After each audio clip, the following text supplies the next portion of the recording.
សួស្តីអ្នកនរគ្នាថ្ងៃនេះចង់បញ្ហានពីរបៀបដាក់ចំណី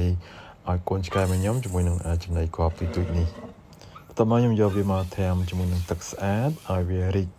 បន្ទាប់ពីរីកហើយគឺយើងដាក់ចានមួយផ្សេងទៀតមកដើម្បីយកទៅឲ្យវាស៊ីអញ្ចឹងណាសម្រាប់ចំណី Royal Canin Mini Puppy អ្នកនរគ្នាត្រាំក៏បានអត់ក៏បានបើ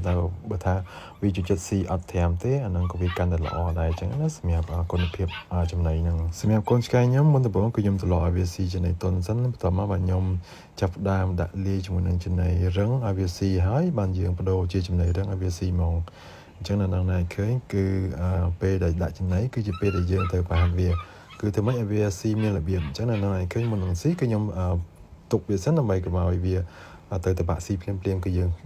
ប្រហាត់បង្ហាញប្រាប់វាអញ្ចឹងណាយូរវានឹងស្គាល់ពីទម្លាប់នៃការស៊ីចំណីអញ្ចឹង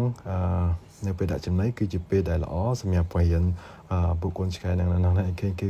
វាអត់ស៊ីម្នាក់ទេវាធ្លាប់ស៊ីជុំគ្នាដល់ពេលអញ្ចឹងតើបានស៊ីជុំគ្នាបានវាសុបាយស៊ីប៉ុន្តែយូរទៅវានឹងទ្រលាប់ហើយមួយទៀតផងដែរសម្រាប់អ្នកនរគ្នាគាត់មានកូនឆ្កែហើយគាត់ទ្រលាប់ដាក់ចំណីបាយឬក៏បបរឬក៏លីស្អីផ្សេងហ្នឹងមុនអ្នកនរគ្នាផ្លាស់ប្ដូរមកឲ្យវាស៊ីចំណីគ្រាប់គឺអ្នកនរគ្នាត្រូវលាយគ្នាសិនអញ្ចឹងណាកុំតន់បដូរពីចំណីតុនមកចំណីគ្រាប់ភ្លាមជាធម្មតាវាតែនៅធំក្លិនខុសគ្នាអញ្ចឹងវាអត់ស៊ីទេអញ្ចឹងយើងអាចលាយមួយគ្នាពាក់កណ្ដាលឬក៏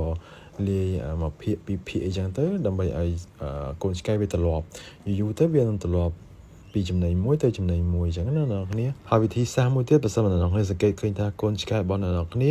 អត់សូវចូលចិត្តស៊ីចំណីគាត់នោះទេគឺយើងមានវិធីសាស្ត្រចាស់បុរាណមួយគឺវាអត់មានពិបាកអីទេគឺអ្នកនរគ្នាស្ងោរឆ្អឹងស៊ុប